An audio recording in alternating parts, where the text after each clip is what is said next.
전년보다 부쩍 빨리 찾아온 이번 여름. 고된 하루 업무 끝에 시원한 맥주 한 잔, 소주 한 잔이 많이들 생각나실 텐데요.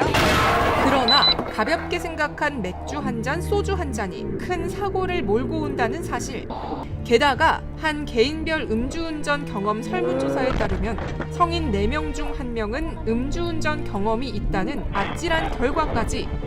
이러한 음주운전이 가장 많이 일어나는 요일은 주말과 금요일, 그리고 술자리 이후 귀가하는 저녁 10시에서 12시 사이의 빈도수가 가장 많다고 합니다.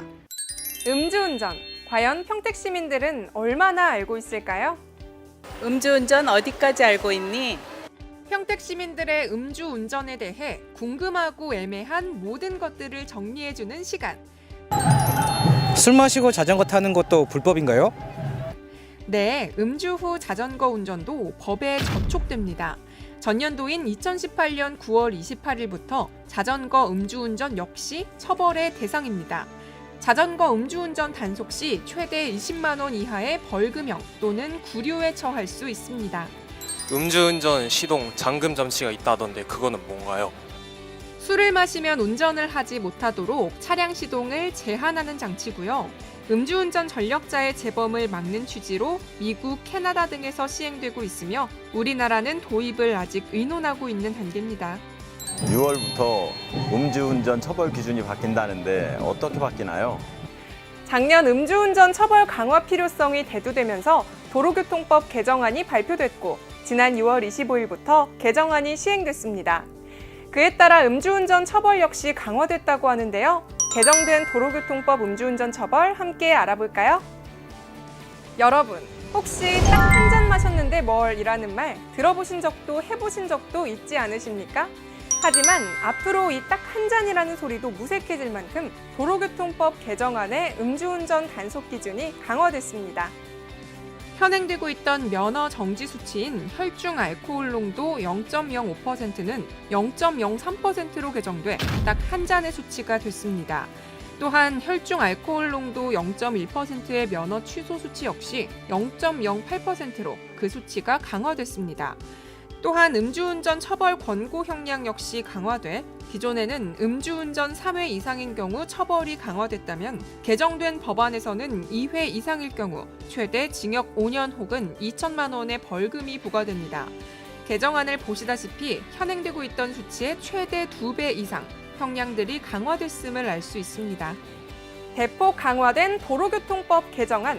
음주운전 후 교통사고를 2회 이상 낸 경우 운전면허 취소는 물론 3년간 재취득이 불가하다고 하니 이 점 역시 꼭 기억해 두셔야 할 것 같습니다.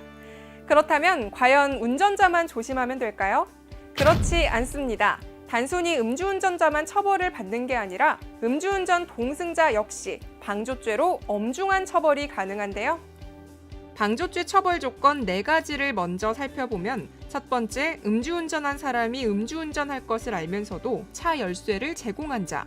두 번째, 음주운전을 하도록 권유 및 독려한 동승자. 세 번째, 부하 직원의 음주운전을 방치한 상사. 네 번째, 대리운전이 어려운 지역에서 술을 판매한 업주. 이 4가지 경우 형법 제32조 종범에 의거 최대 벌금 500만 원 이하 또는 1년 6개월 이하 징역에 처해지게 됩니다. 실제로 지난 2월 대전지방법원 공주지원에서 음주운전 무면허 운전 사건에서 방조죄 사례로 재판부는 해당 사건에 200만 원의 벌금을 선고했습니다. 함께 알아본 도로교통법 개정안. 그렇다면 음주 후 다음 날은 자고 일어났으니 괜찮을까요? 전혀 그렇지 않습니다. 경찰청에서 공개한 위드마크 공식 계산법에 따르면 체중 70kg인 남성이 알코올 도수 19%인 소주 한 병을 마신 경우 알코올 농도가 0%가 되려면 평균 4시간 6분이 소요된다고 합니다. 따라서 전날 늦은 시간까지 과음을 한 경우 다음날 아침 시간 역시 음주운전으로 볼 수 있다는 거 잊지 마시고 주의하셔야겠습니다. 음주운전, 나와 내 가족뿐 아니라 타인의 안전을 위협하는 행위입니다.